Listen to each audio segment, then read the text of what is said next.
ये हालांकि हम आज बात कर रहे हैं ह्यूमिडिटी पे।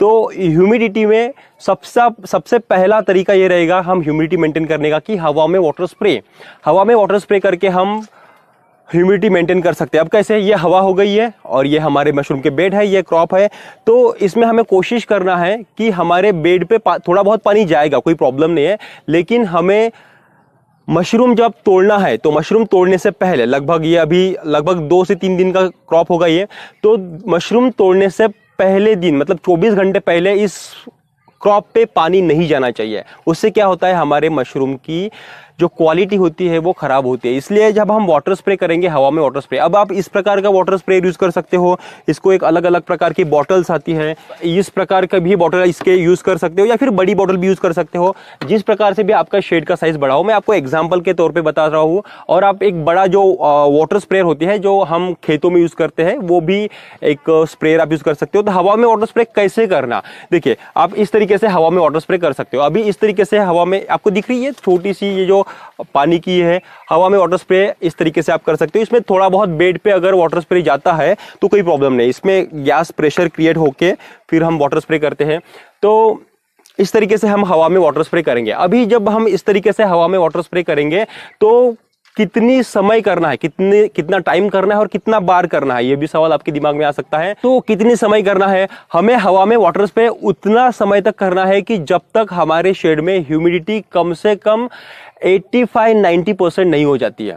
एक बार 85-90% हो गई ह्यूमिडिटी कि फिर आप इसको हवा में वाटर स्प्रे बंद कर सकते हो। तो एक बार 85-90% हो गई तो अब फिर वो लगभग 2-3 घंटे चलेगी ह्यूमिडिटी। तो ये इसका आंसर हो गया कि कितना टाइम हमें वाटर स्प्रे करना है। दूसरी चीज, कितनी बार करनी है।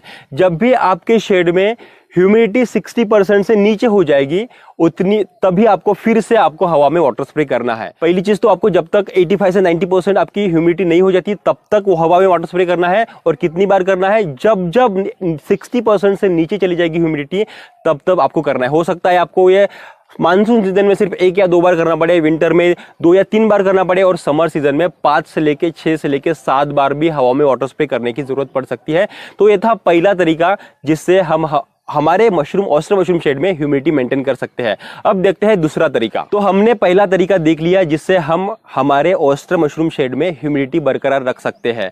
अब देखेंगे दूसरा तरीका। पहले तरीके में हमने क्या किया कि हवा में हमने वाटर स्प्रे किया। वाटर स्प्रे से जो ह्यूमिडिटी बढ़ेगी वो कितने समय तक रहेगी, वो बहुत ही लिमिटेड समय के लिए रहेगी। लेकिन अगर हमने जो वाटर स्प्रे से हमारे शेड में ह्यूमिडिटी बढ़ाई है, वो अगर हमें ज्यादा समय तक ह्यूमिडिटी अगर मेंटेन रखनी है तो हमें दूसरी चीज करना है कि हमें इस तरीके से गनी बैग्स लगाने हैं। जो गनी बैग्स है इसको हिंदी में बोरी भी बोलते हैं, मराठी में पोता बोलते हैं। तो इस तरीके के गनी बैग्स के 1 लेयर 2 लेयर आप डाल सकते हो और इनको इसी तरीके से आप या तो वाटर स्प्रेयर से गीला कर सकते हो, इस तरीके से वाटर स्प्रेयर से गीला कर सकते हो, या फिर आप डायरेक्टली मग से पानी मार के इसको गीला कर सकते हो। जैसे मैं आपको बताऊंगा, इस तरीके से मग से सीधा हम पानी डाल के इसको गीला कर सकते हैं। जो हमने हवा में वाटर स्प्रे करके ह्यूमिडिटी बढ़ाई है वो तो अंदर की ह्यूमिडिटी बढ़ी जाएगी, लेकिन अगर जिस तरीके से अगर हमने गनी बैग्स को गीला करके रखा तो गनी बैग्स गीला होने के बाद अंदर के जो हवा में पानी की मात्रा है वो काफी देर तक, मतलब अगर 2 घंटे में पानी मारने की जरूरत पड़ रही होंगी तो लगभग हमने गनी बैग्स गीले करने के बाद लगभग 3-4 घंटे तक हमें पानी फिर से मारने की जरूरत नहीं पड़ेगी। तो इस तरीके से हम हवा में पानी स्प्रे करके और गनी बैग को गीले करके दोनों तरीके से ह्यूमिडिटी मेंटेन कर सकते हैं। ये काफी सस्ते और बहुत ही इजी और आसान तरीके थे दोनों, कि जिस तरीके से हम हमारे हवा में पानी की मात्रा बढ़ा सकते हैं और यानी कि ह्यूमिडिटी बढ़ा सकते हैं।